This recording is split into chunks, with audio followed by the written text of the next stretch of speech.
Sawdust on deck, Jason G. But come to the stage right now, you guys. You know him and love him. Make it loud for Ewan. Oh!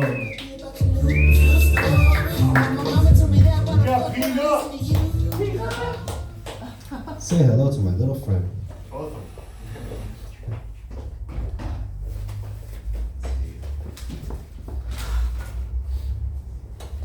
Okay. Yeah, I'm doing a show like in Eaglewood, so you guys gotta pretend like you're all a bunch of black comedians, alright? I'm sorry. Like last time I was doing jokes. The jokes that work here do not work there, you know? They weren't into the gay jokes. They're just like, no. Yeah, like most of my jokes were, like in my second gay joke, I was like, oh, they don't like the gay jokes. I was like, I have 7 more gay jokes in a row. Alright, yeah, my name's Danny Honda, born and raised here. Like, I'm not really from here, I'm like from Pasadena and stuff. But I come here on the weekends and stuff, help out my parents, Like, if you ever go to the liquor store to see some Asian kid in the back doing his homework, that's me, right? I was here during the riots and shit. Like, I was a little kid, but I remember fucking being on top of the roof with my uncles and shit, throwing bricks at people. I remember it was like a very, like a bonding experience, like the men were like, defending the home from like this mob and shit. I remember at one point, I looked over the wall, and there was this kid my age, and he was with his uncles, and they were trying to break into our store. And then we saw each other at the same time, and we fucking like waved at each other and shit. It was fucking weird. It was like crazy, right? It was like, wasn't that you? Might have been. Oh, yeah. Anyway. Yeah, I always like, had to like translate for my parents and shit. It was, it's kind of weird, right? Like, hey mom, this policeman says he's gonna give you a ticket for driving too slow on the freeway. Yeah, he says you gotta go at least 35.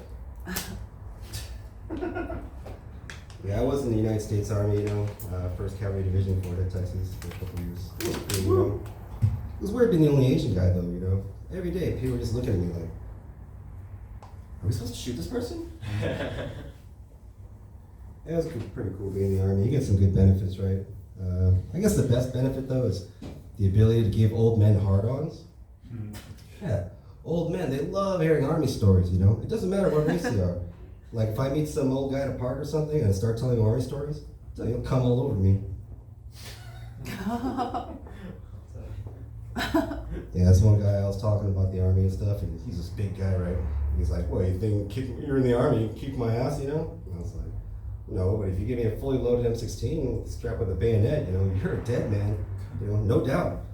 Like, the Army didn't teach me to beat people up, I was trained to kill. Like, I'm an expert rifleman, who are you, Superman? Yeah, I remember I was watching the Bernie Mac show the other day, and I miss Bernie Mac, he's cool, right? But he's a big, scary comedian, right?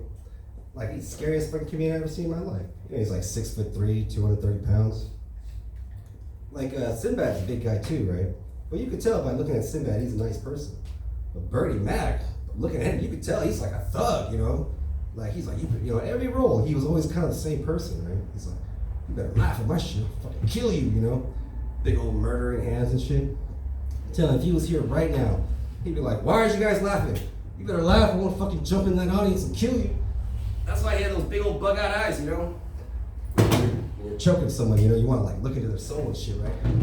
Should have been laughing, man, now you die. Yeah, I like D.L. Hughley. He's a great comedian. What was that thing on his face, I always imagined like his mom slapped him too hard or whatever one day when he was little. She's like, boy, you better not touch that birthday cake. Wow, slap a birthmark on your face. And he was like, She's like, bam, D.L. Hughley. Yeah, you guys get hit by your parents? Yeah. You know how my mom used to hit me? She'd get a coat hanger, and she'd make me hold my hands out, and she'd hit my hands with a coat hanger. Yeah. What the hell kind of Japanese concentration camp type shit is that? I was like, damn, Mom, can't you just hit me with a belt or something? What next? You gonna give me an algebra test? You make me carry buckets of water up a fucking mountain or something? Yeah, and then Dave Chappelle, he was cool, I liked him, right? He's a great comedian, but, because I grew up in a white neighborhood, right? So I understand his jokes, I think he's funny as hell. But I noticed, like, black community, you guys don't really like him too much. You kind of treat him like he's a gay cousin or something. They're like, just stand over there on that side of the yard, Dave. And don't touch children.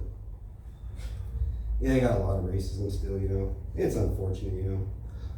You know, whatever. Black people can be racist too, you know what I mean?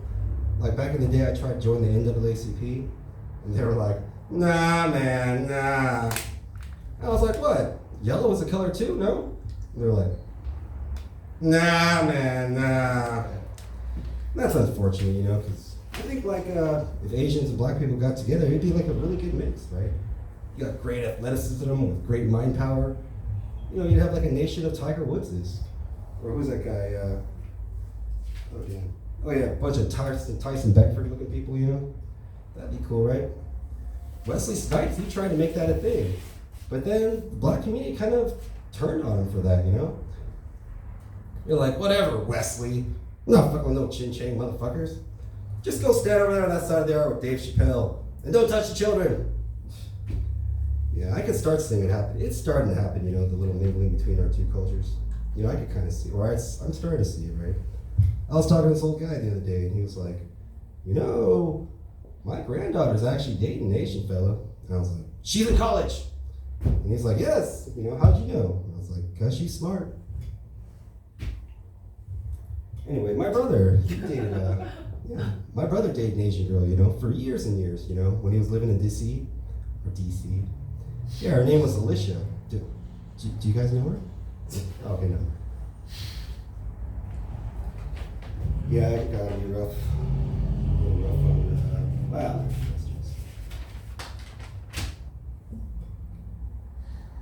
Okay, well, I guess so. Yeah, it kind of be rough on Mexicans, you know, because they're kind of racist towards Asians, you know what I mean? Like, back in the day, they used to call us Chino, which is already bad enough, right? Because I'm not Chinese, right?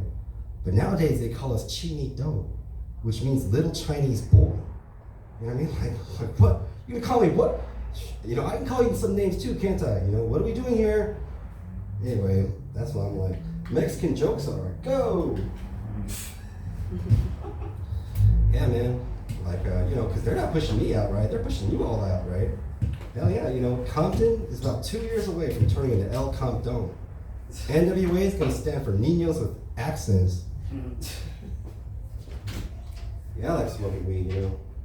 Yeah, I get really high, think some really deep thoughts, like, what the fuck is malt liquor?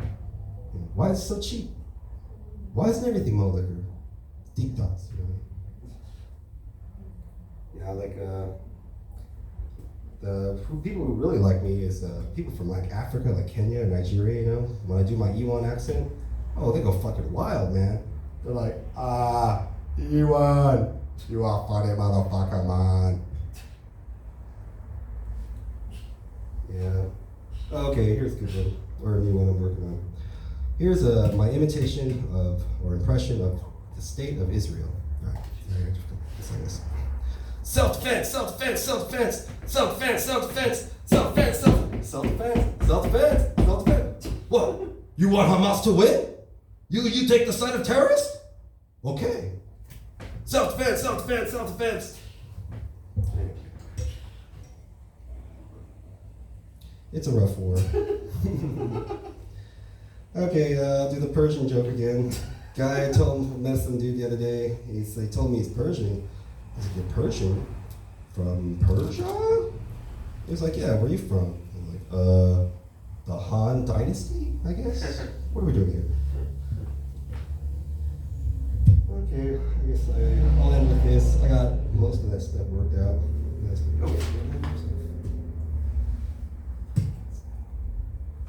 Okay, yeah.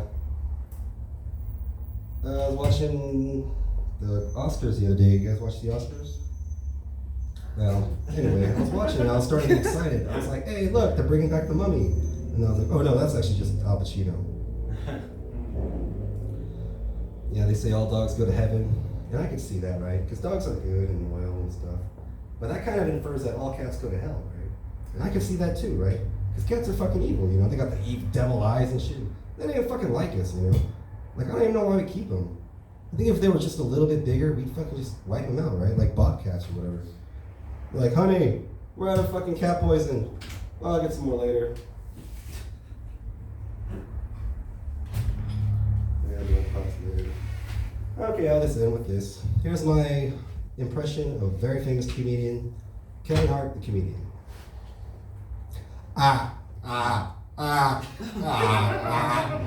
All right, let me one. I'm out of here. E1, everybody! Kevin Hart, everybody. Keep it going. Fuck yeah. That is kind of the best Kevin Hart impression I think any of us have ever heard. I think, let's be honest. Every time I hear it, it's amazing. All right, you guys, we're gonna keep this thing rolling in the hole. We got Graham Sal on deck. Ivan Salas. But coming to the stage right now, y'all. Make it loud for Jason G.